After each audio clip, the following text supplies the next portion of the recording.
Okay, we're back at the Beetle, and Dan had sanded this. If you notice the difference, all the orange peel is gone. Hasn't been polished yet, but here's the difference. This is 15, and then this is 3,000, 1,500 and 3,000 when you're sanding. So our archaic compressor is thrown a rod, and so we have to break out Frank compressor and see if we can't make that work. That ought to be fun because fire shoots out of the motor when you're running it. So anyways, okay, let's get some air to them, and we'll get continuing. All right.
So you can see Dan's work yesterday. How smooth that is. Isn't that beautiful? That's really nice. So we also had a couple other little issues. I had a line that wasn't completely hidden, and so we retouched that as well. And then we kind of resprayed it. And he's cutting the this line here also, and he's cut all that already. So this is going to take several weeks. He's in high demand and painting a car right now, and hopes to have it done this week sometime, and then he can revisit and work more. He said a panel at a time. I said I'm not in a hurry. Good things take time, so I'm not discouraged because I see what that looks like, and that looks just fabulous, just great. Looks really nice, really nice. So that being said, this car will look really nice, but it you know, you still when you do this, you see your body work in it though, and the dents you missed and that kind of thing. So, okay, well, what we're going to do here is I'm going to take these fenders off because little did I know, I thought he was going to be able to do this in one day. But he can't get right to the edge here, you know. So I have to take the fenders off, and the fenders will have to be done later. And put them on the car and do that, or maybe even on a horse or something. I don't know. But what we're going to do is we're going to take the fenders off, square this up in the garage here, and we're going to, I'll show you how I got my body off, and maybe this will help for those of you that want to take your body off. On the 67 and 68, they have a hole in the back for the sway bar. 66 did not have a rear sway bar, and the hole is ideal to put a pipe through, and it runs right along the bottom of your package tray, and you can use it to jack it up, and it's right out of the way. It's a really neat way to do it. And then of course, just on the front apron, I'm going to strap my landscape timber and put my jack stands underneath it and pop them up one at a time. Of course, we're going to take all our nuts and bolts off that we put on there, and I'm still hot about those that broke off. There's two of them that broke off in the pan, and I'm not going to fidget with them. I'm just going to put self tappers on either side of them. What are you going to do? So, okay, I'll get back in just a minute. Actually, a second.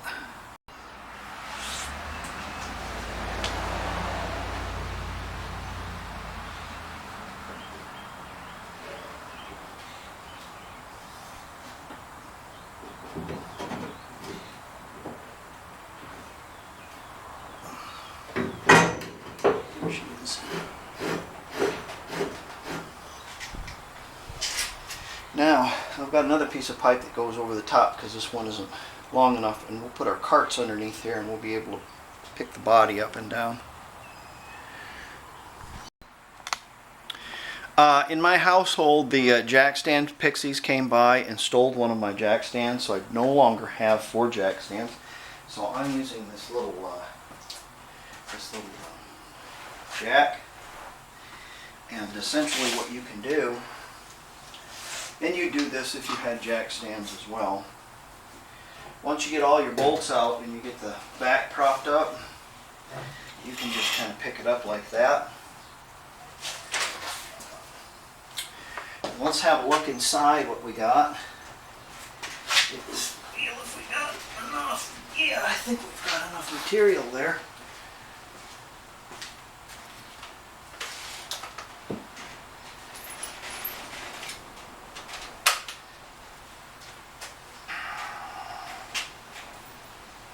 And to keep it from doing a rolling, there's 2 holes in the bottom of my apron. And I'm going to zap a couple of flags in it.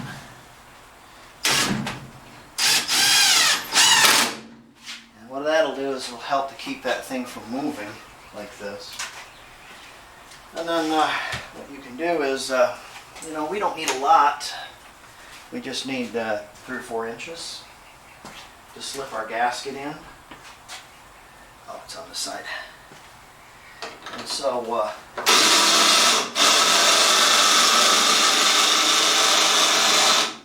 do that. And then you can just lift up on this side and grab a hold of the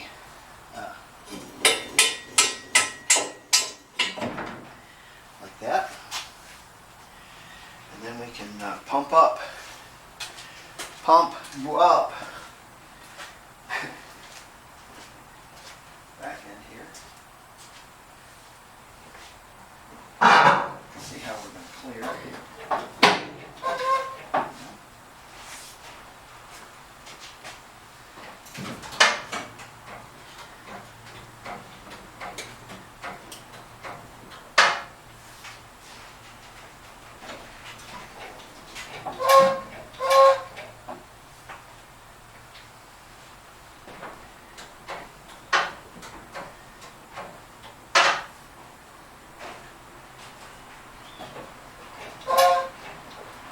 Didn't even need that much. That's all right there. Not too bad. Let's have a look at what we got going on here. It's a little crooked. No, that's not too bad. So it's entirely possible to do this yourself. And let's have a look on the back side of this. We got a battery light going on, so hope I don't lose you.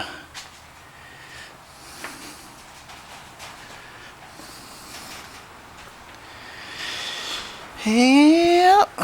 Yeah, we have enough room to put we can work our wiring and our tar pad in there. That's excellent. Okay, got enough. All right, let's get going on that. Okay, working on our spaghetti system back here before we put our tar pad in. Oh, ambulance. If it's an ambulance, you got a chance. If it's a hearse, it's got to be worse.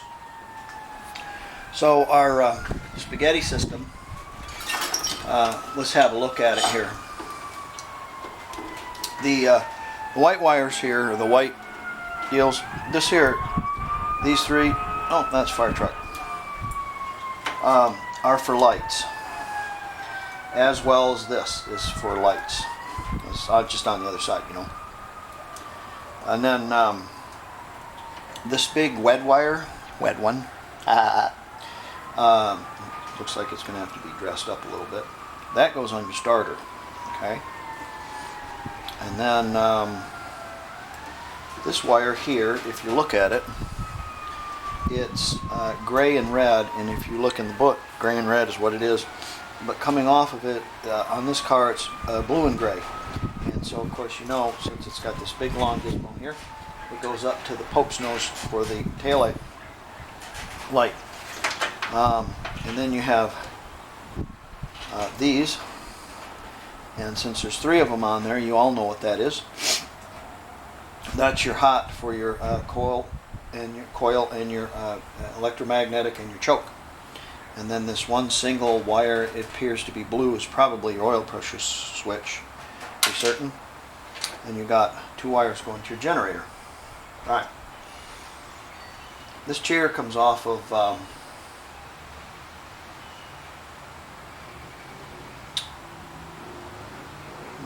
reverse light switch. So you have a reverse light switch, and you have another piece of spaghetti here. that reverse light plugs into, and then it has to go out. This one's going out, and this one's going out to the reverse lights that are on the bumper.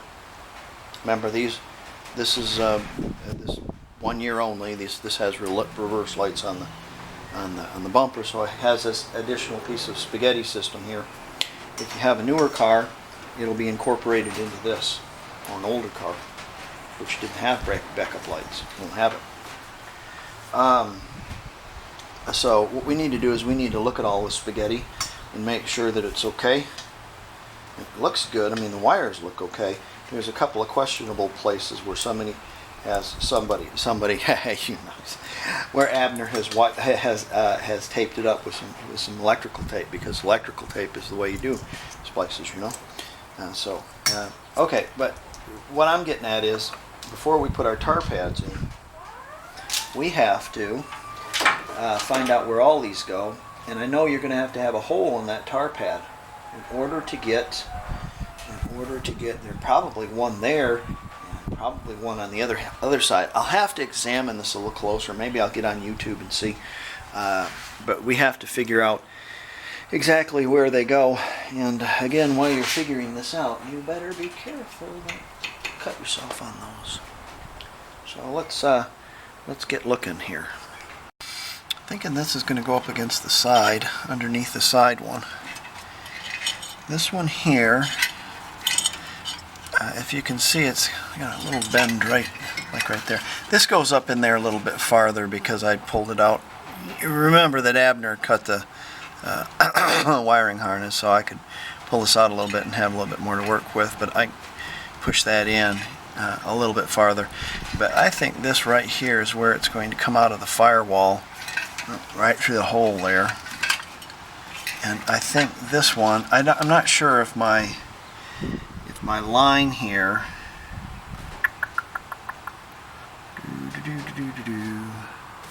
should be another wire here somewhere, is, yeah, this comes through like y'all, and I think,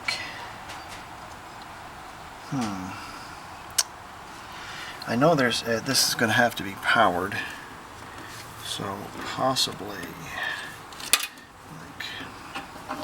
probably like that. Probably goes down there. And then this is the hot for the, you know, it's on the hot side of the coil. For the reverse lights, goes down to the switch, comes back out, and it splits. And then this one here probably runs, I think there's a little holder right here. Maybe that's for the, no, it's not. I think it just goes up here. That's this one, probably. Goes in there to the starter. So I think I need 2 holes. I think I need one here, and I think I'm going to need one here.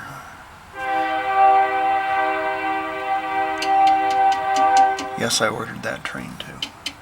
Okay. Okay, this was a genuine terror to get in here. And another thing, it's supposed to slide up underneath this, but because I have mine sealed up, I had to cut some off. So I kind of had to make it the best way I could.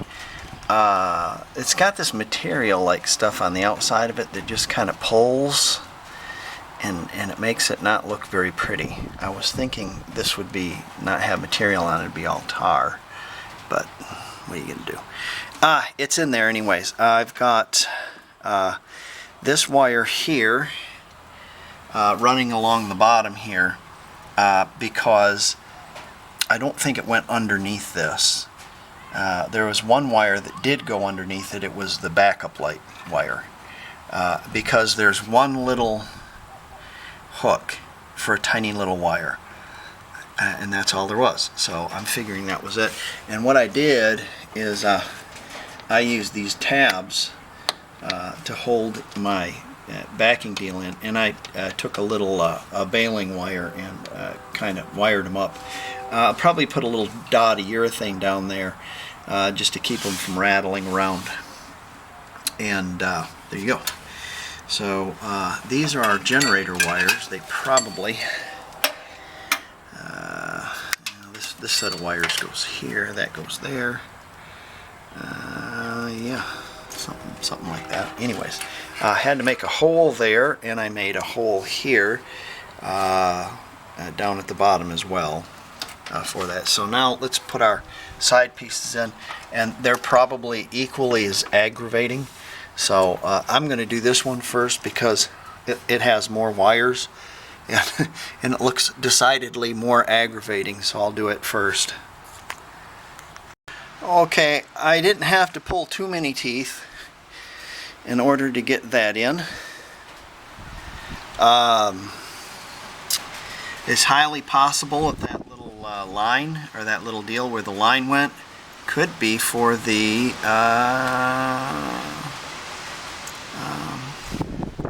you know, license plate light. So I'm going to add to this and come up through here. It's just broke off right there. Come up through there. Figure it's probably on the other side of the license plate light. You know, the other piece. Let's see how bad this is going to be.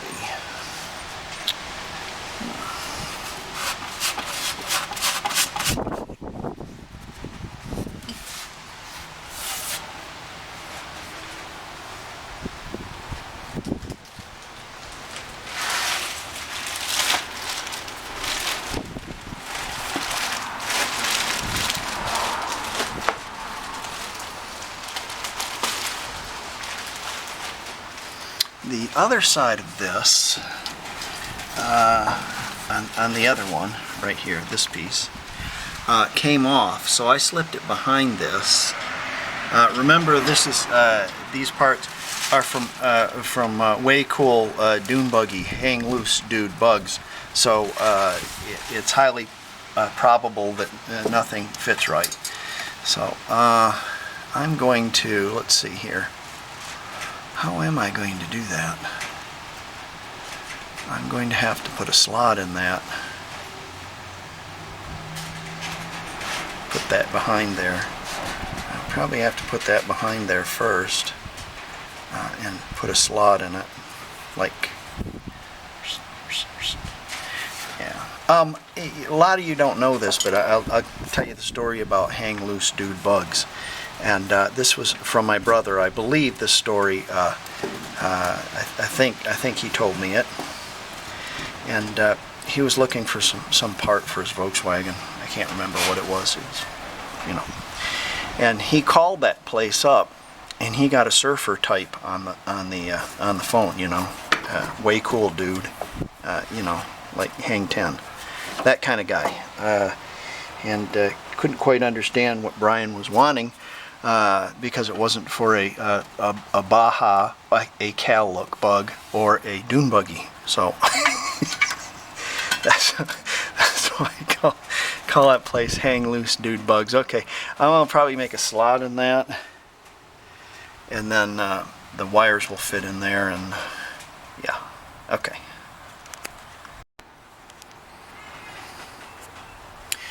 Okay, that's all right for me. I run a little bead of urethane up the sides just to trim it up a little bit.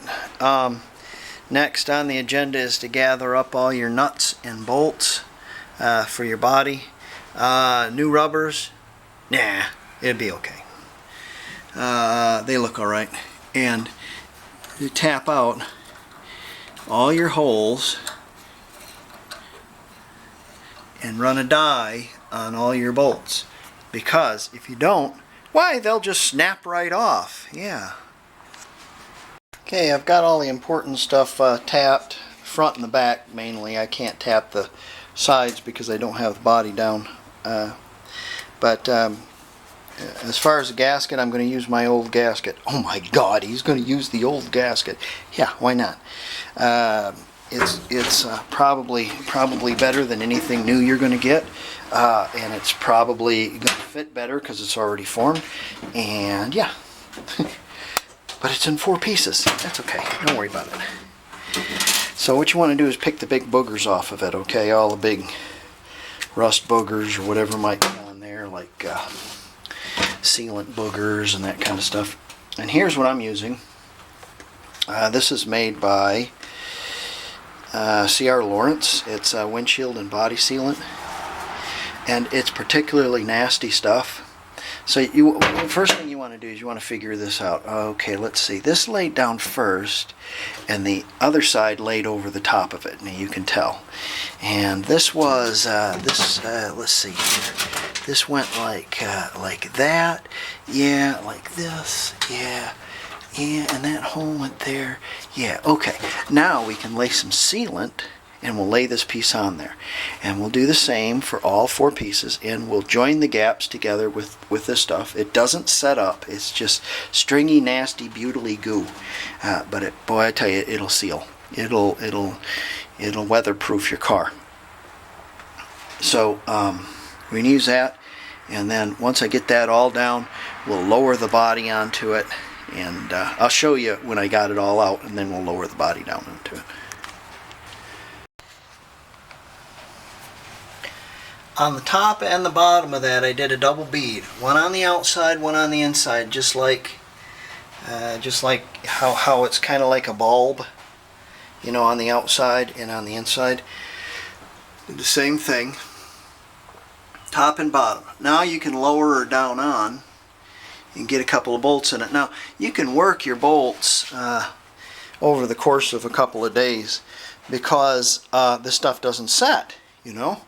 So it's not like silicone or something like that. Oh, incidentally, do not, I repeat, do not use silicone on anything metal in the body. Do not.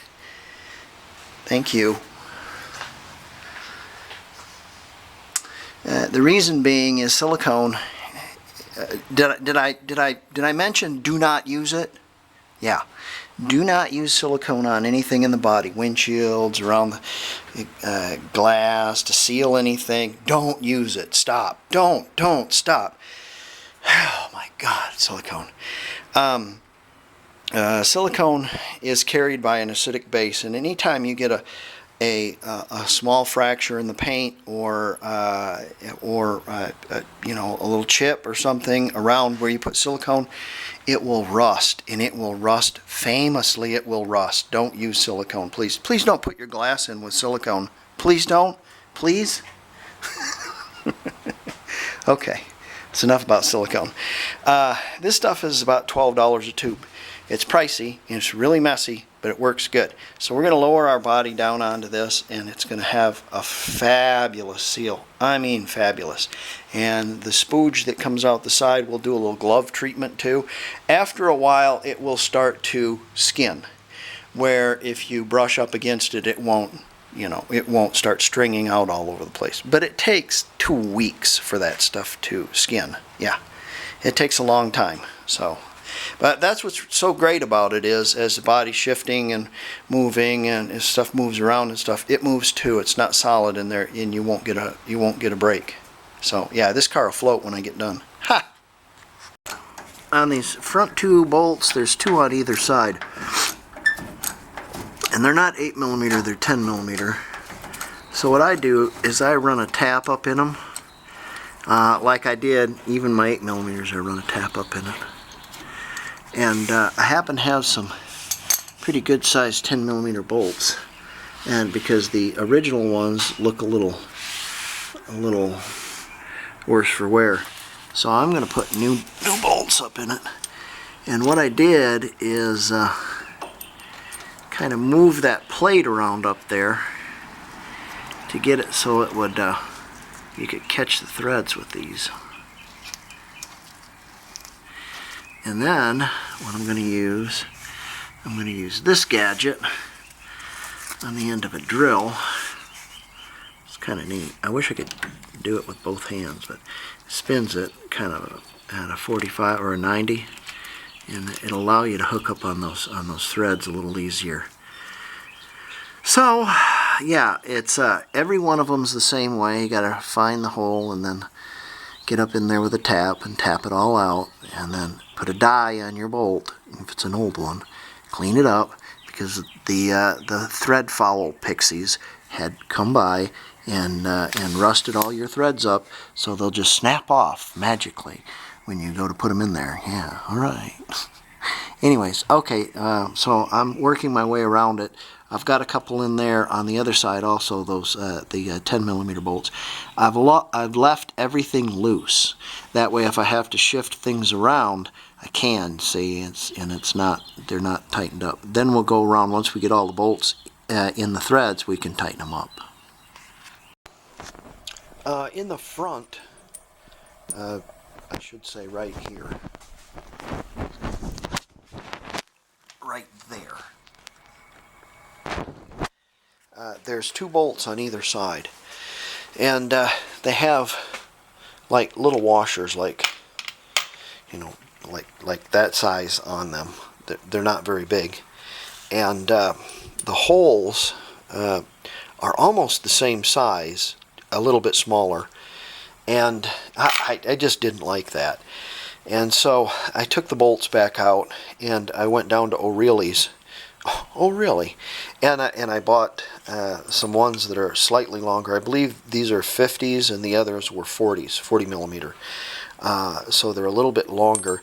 And then out of the Robert J. Allen collection, I had acquired these washers, and I thought I'd put a little bit of dad in it, and this is going to give me so much more of a surface, so much better. And so I'm going to take those out and I'm going to rebolt those down. I still have to tighten up because I haven't tightened up these yet. I did tighten up all my pan bolts. Another thing I wanted to notice that there's no bolts that go up here. It just sits on the top of this. Isn't that odd?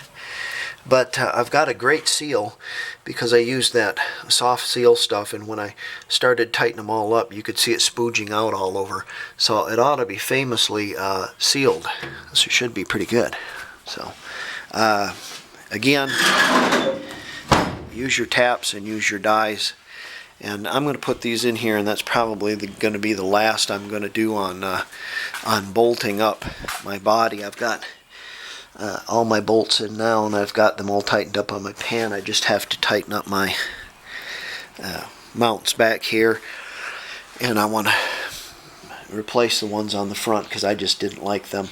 And then we'll get to the wiring. While I was at O'Reilly's, I bought another belt, which is slightly longer, and it's just a little bit heavier like the other belt I had, but it's just slightly longer. So we'll see if this works.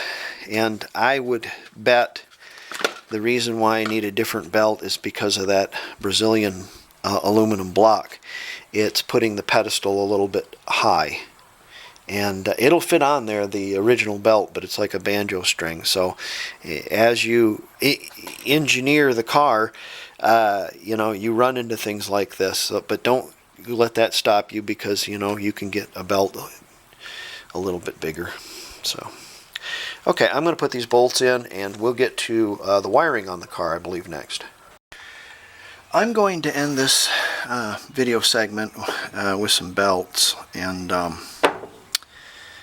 what I found to work for me. Well, I can't say that I've really found one to work for me yet. This one here probably fits, but I think we have a slight difference in the block, and it's raising my generator just a little bit, maybe, I don't know. But these are like a banjo string, and I have to take every bit of shim. So what I'm going to do is I need to get in the book and see how many shims there were, and if I'm missing some, get another or get a couple more or something.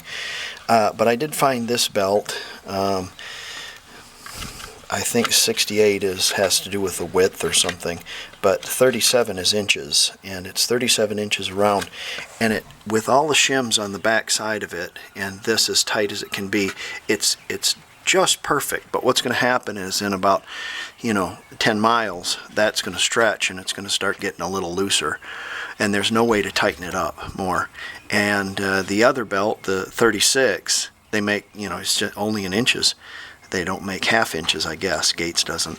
And so an inch, the 36 is too tight. So I'm going to have to wrestle with that for a little bit. But our next video is going to be, I'm going to load this one so you guys got something to look to. And the next video is going to be plumbing everything in the engine, steering column, and some wiring. Because I want to be able to start the engine with a key, and have fuel going to it and that kind of stuff. Little things like this shouldn't be as floppy, so it should be a little, a little shorter here and here, and run some fuel line and getting all our wires to capitulate and such. I also need to fold down.